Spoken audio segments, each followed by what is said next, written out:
Right now, something is happening in the market that only occurs once every decade.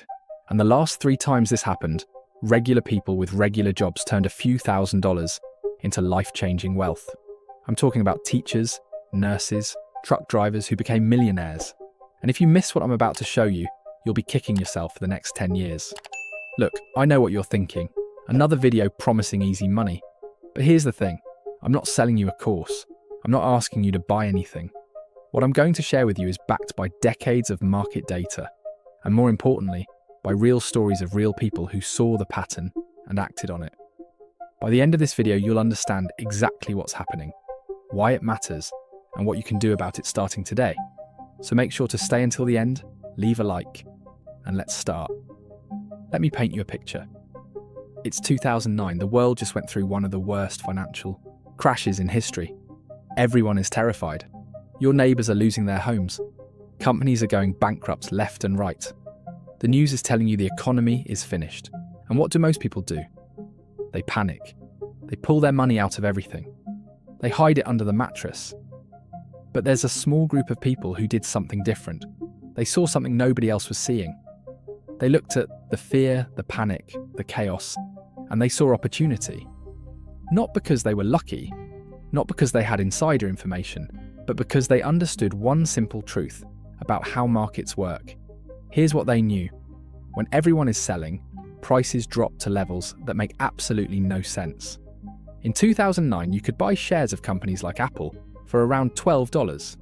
Amazon was trading at about $85. Even the S&P 500 index, which tracks the biggest companies in America, dropped to around 670 points. These were companies that were still making products people wanted, still generating revenue, still employing thousands of people. The fundamentals hadn't changed overnight, but the prices had collapsed because fear took over. Now, fast forward to 2021, just 12 years later. That same Apple stock, over $150. Amazon, nearly $3,500. The S&P 500, above $4,700. People who invested $10,000 into the S&P 500 in March 2009 saw that money grow to over $70,000. That's a 600% return.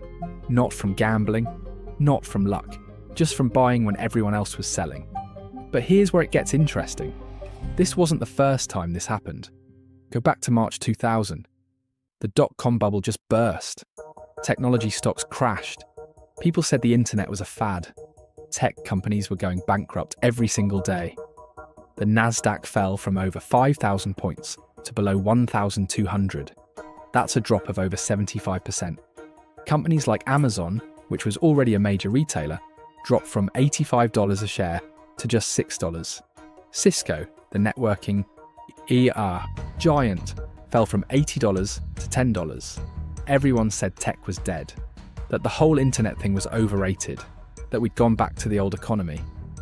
But anyone who bought at the bottom in 2002, they watched that money multiply 6 times over by 2007. And if they held through the 2009 crash and kept holding, they made even more. Those Amazon shares that dropped to $6, they're worth over $3,000 today. That's a 50,000% gain for anyone patient enough to hold.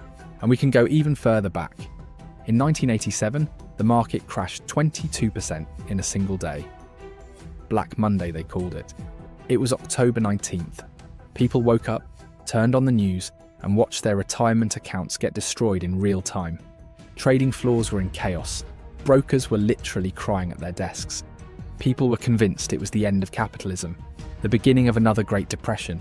But within 2 years, the market fully recovered. Within 5 years, it had doubled. The people who bought during that crash, or even just held their existing investments instead of panic selling, made fortunes. And this pattern goes back even further. The 1973 to 1974 crash, the 1929 crash, and Great Depression recovery. Every single time, the story is the same. Panic, fear, massive sell-off, then recovery, then new all-time highs. So what's the pattern here? What's the common thread? It's simple. Every decade or so, the market goes through a massive correction. Fear takes over. Prices drop way below what they should be. And the people who understand this, who keep their emotions in check, who buy when everyone else is running away, Those are the people who build serious wealth. This isn't theory. This is documented history repeated over and over for the past 100 years. Now you might be asking yourself, why does this keep happening? Why do markets crash and then come roaring back? The answer is human psychology. Markets are driven by two powerful emotions, fear and greed. When things are good, greed takes over. People buy because they don't want to miss out. Prices go up and up until they're way too high. Then something happens. A crisis, a crash, a recession, and fear takes over. Everyone sells, prices collapse. But here's the key. The actual value of good companies doesn't disappear overnight. Think about it. When Apple's stock dropped to $12 in 2009, did the iPhone suddenly become worthless? No. People were still buying iPhones. The company was still making billions in revenue. It was just that fear had driven the stock price way below what the company was actually worth. Same with Amazon. People didn't stop shopping online during the financial crisis. In fact, they probably shopped online even more because they were trying to save money. But the stock price collapsed anyway, because everyone was panicking. This is what Warren Buffett means when he says, "Be fearful when others are greedy, and greedy when others are fearful." It's not just a catchy quote. It's a proven strategy that has created more millionaires than any other investment approach in history. Buffett himself made billions following this exact principle. He bought stocks during the 2008 crisis when everyone else was selling. He invested in American Express during a scandal in the 1960s. He bought Coca-Cola after the 1987 crash. The pattern is always the same. But let me show you some real examples of regular people who used this strategy. In 2009, a teacher in Ohio named Veronica was 32 years old. She had about $15,000 saved up. When the market crashed, everyone told her to wait. "Don't invest now," they said. "It's too risky. The market could drop another 50%. You'll lose everything." But Veronica did her research. She read about past crashes. She understood the pattern. She knew that historically, major crashes were followed by major recoveries. So she put that $15,000 into a simple S&P 500 index fund. Not individual stocks, not options or crypto or anything fancy. Just a boring index fund that tracked the 500 biggest companies in America. By 2020, that investment was worth over $90,000. She didn't try to time the market. She didn't day trade. She didn't check her account every day. She just bought and held. And now she's on track to retire early because of that one decision she made when she was 32. Or take Alex, a construction worker from Texas. In 2008, he was 45 years old and had $25,000 in his retirement account. When everything crashed in 2009, he did something that seemed crazy at the time. He borrowed $10,000 from his home equity line and added it to his investment. His friends thought he lost his mind, taking on debt to invest during a crash? That's insane. But Alex understood something they didn't. The math was on his side. He knew he could pay off that home equity line in a couple years from his construction income. And he knew that historically the stock market had never stayed down for more than a few years after a major crash, so he took that calculated risk. By 2015, that $35,000 he'd invested had grown to over $110,000. By 2021, it was worth more than $250,000. Alex retired at 58, 7 years earlier than he'd planned. Because of that one decision, he's now living in a paid-off house on a lake, fishing every day, while his friends who called him crazy are still working construction. Let me give you one more example that really drives this home. During the 2020 COVID crash, the market dropped 34% in just 23 days. It was the fastest crash in history. People were terrified. The world was shutting down. Nobody knew what was going to happen. Airlines were grounded, restaurants were closed. The unemployment rate shot up to levels not seen since the Great Depression. The news was nothing but doom and gloom. Experts were predicting the market would drop another 50%. Some were saying it would take a decade to recover. But again, some people saw the opportunity. A nurse in California named Jessica had been saving money for years. She had about $40,000 in her savings account, earning basically nothing in interest. When the market crashed in March 2020, she made a decision that her family thought was insane. She took $30,000 of that money and invested it. Not in individual stocks, She wasn't trying to pick the next Tesla or Amazon. She just bought broad index funds. VOO, which tracks the S&P 500.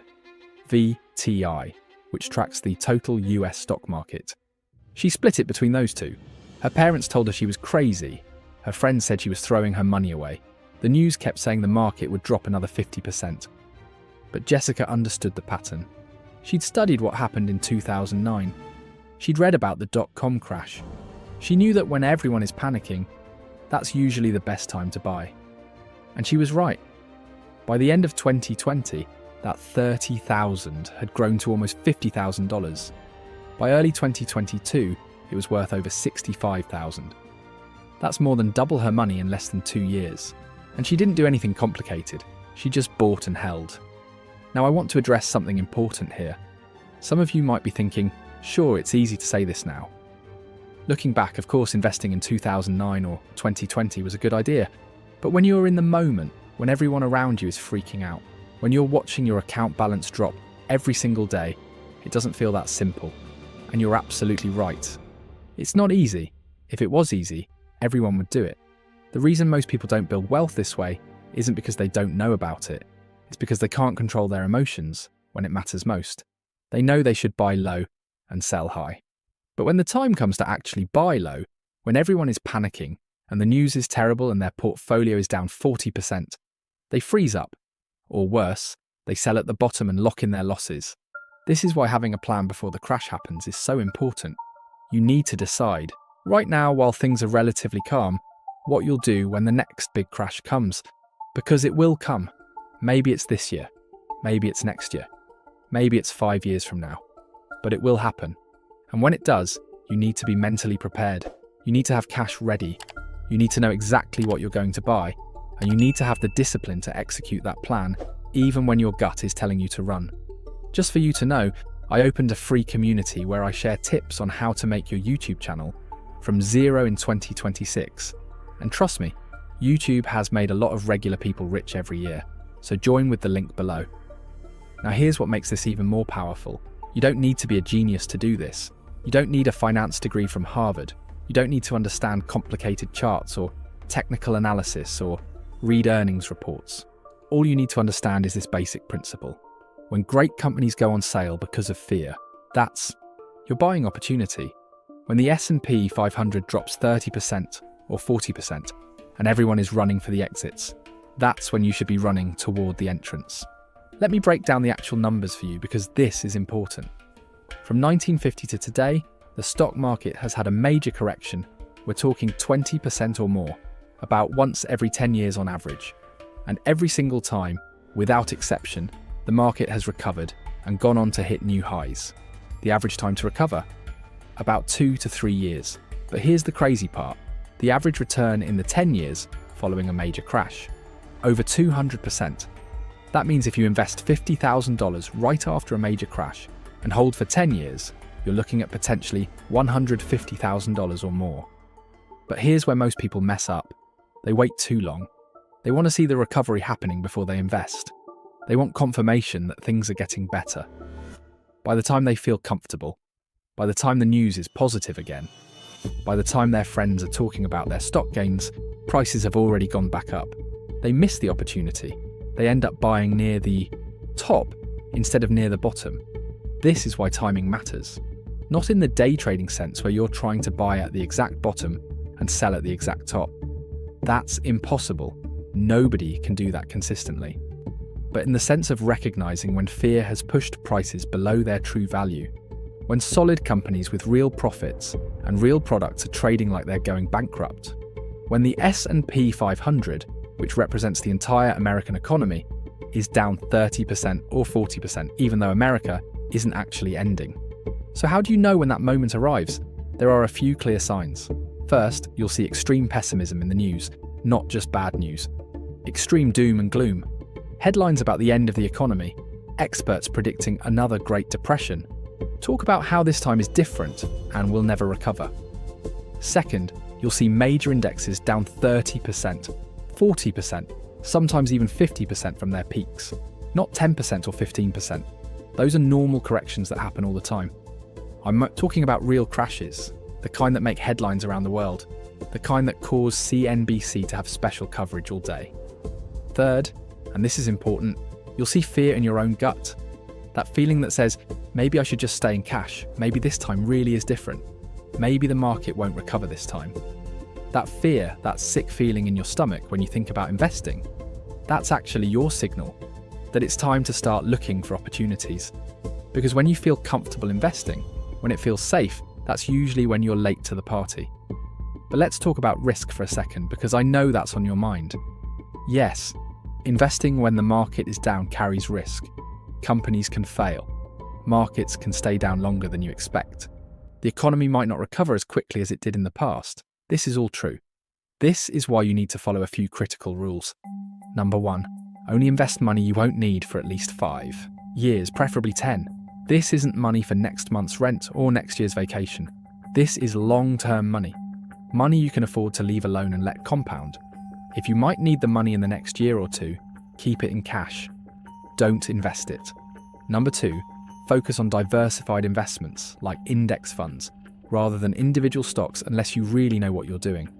When you buy an S&P 500 index fund, you're not betting on one company. You're betting on the entire American economy. And over the long term, the American economy has always grown. Even after crashes, even after recessions, even after wars. The trend over decades is always up. Number 3, never invest borrowed money unless you fully understand the risks and have a solid plan to pay it back. Alex from the earlier example. He borrowed money, yes, but he had a stable construction job. He knew exactly how he'd pay it back. He wasn't gambling, he was taking a calculated risk. If you can't explain to yourself how you'll pay back the loan, even if your investment drops 50%, don't borrow money to invest. Alright, so here's why I'm making this video right now. As I'm recording this in early 2026, we're seeing some interesting patterns emerge. We've had significant volatility over the past couple of years. Certain sectors have pulled back substantially from their highs. Interest rates have been high for an extended period. Inflation has been a persistent concern. Consumer confidence is shaky. Economic growth has been slowing. Now, I'm not saying we're at the exact bottom right now. Nobody can predict that. What I am saying is that we're in a period where fear is starting to creep into the market, where valuations in many sectors are becoming more reasonable, where the risk-reward ratio is starting to shift in favour of long-term investors, where people who have been waiting on the sidelines with cash might want to start paying very close attention. Look at what happened with technology stocks over the past year or two.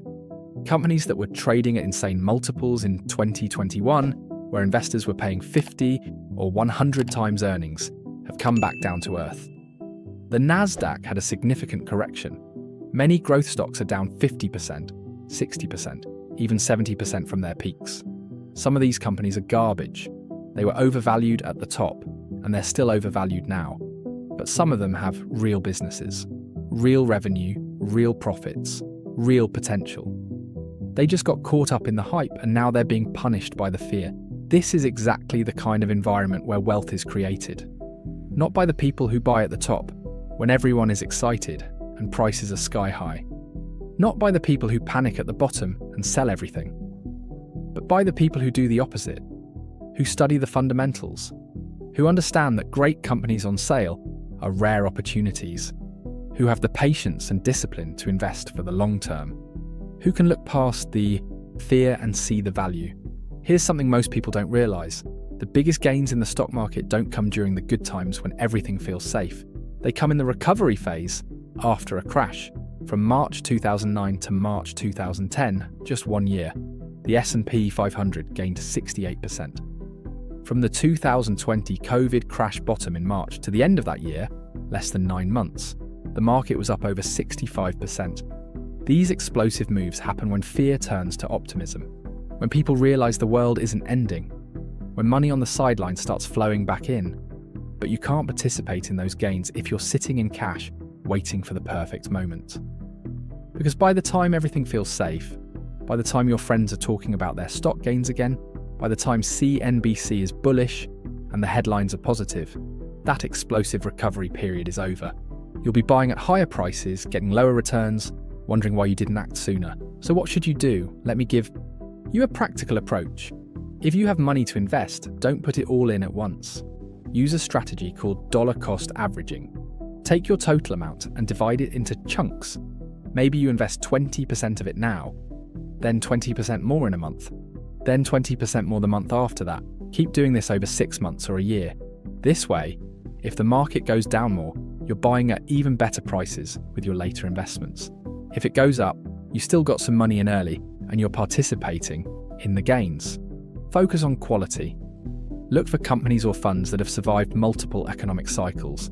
The S&P 500 has been around for decades and includes the strongest companies in America. Total market index funds give you exposure to thousands of companies at once, spreading your risk. These aren't sexy picks. They won't make you rich overnight. Nobody is going to be impressed when you tell them you bought a boring index fund. But they're the investments that have consistently created wealth over time. They're what made Veronica and Alex and Jessica financially independent. And here's another thing. Don't try to be a hero.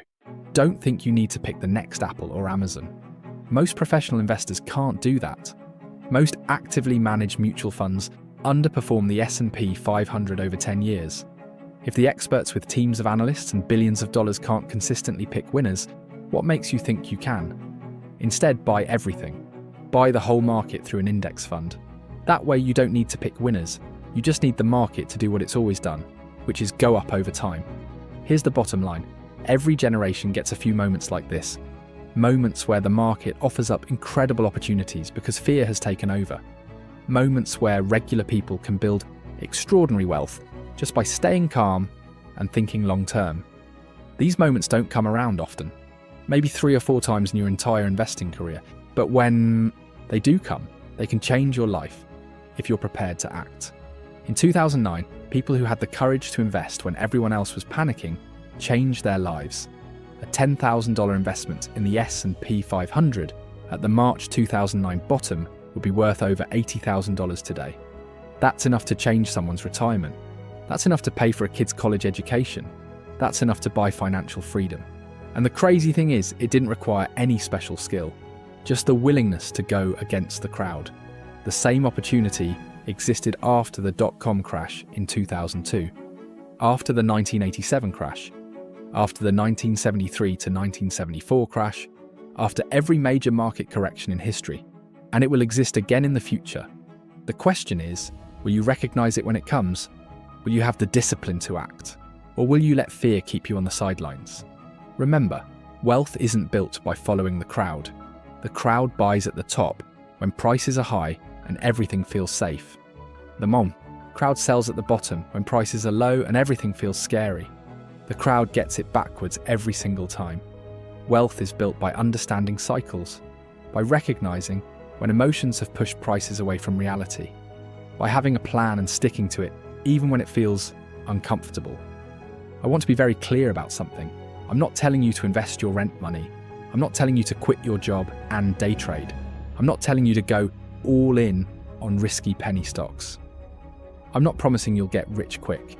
What I am saying is this: if you have money set aside for long-term investing, if you understand that markets go through cycles, if you can handle the volatility and stay patient, then periods of fear and uncertainty are when you should be paying attention, not running away. The teacher who invested $15,000 in 2009 didn't have special knowledge. She didn't have insider information. She just looked at the data, saw the pattern, and had the courage to act. The construction worker who borrowed $10,000 to invest during the crash wasn't a professional trader. He just understood basic math and probability. The nurse who invested during COVID wasn't lucky. She was prepared. She'd been saving money specifically for this kind of opportunity. These are normal people. They have normal jobs. They're not geniuses. They're not rich. They just understood one simple truth. When good companies go on sale because of fear, you buy them. Then you wait. You ignore the noise. You turn off CNBC. You stop checking your account every day. You stay focused on the long term. And eventually, over years, the market rewards that patience. It always has, every single time, throughout history. 10 years from now, people will look back at this period and say, that was the time to invest, just like they say about 2009. just like they say about 2002, just like they say about 1987, just like they'll say about every market correction for the rest of time. The only question is, will you be one of the people who took advantage of it? Or will you be one of the people who watched from the sidelines and wished they had acted? History doesn't repeat exactly, but it sure does rhyme. The pattern is clear, the opportunity is real, the data backs it up. The question is, what are you going to do about it? Are you going to let fear control you like it controls most people? Or are you going to use fear as your signal to start looking for opportunities? The choice is yours, but remember this, the next time the market crashes, and it will crash, the people who profit won't be the ones who are surprised. They'll be the ones who were expecting it, who were prepared for it, who had a plan and executed it. Will that be you? If this changed how you think about investing, hit subscribe. Oh, anyway, I opened a new completely free community where I explain how to create and scale your YouTube channel. After an experience with over 10 successful channels, there I will give you all my strategies and tips to monetize and scale your faceless YouTube channel, and I will help you step by step. Since YouTube is the golden opportunity of 2026 if done well, I'm waiting for you. Just a reminder, I'm not a financial advisor. This video is for educational purposes only, and any results depend on your own decisions and actions.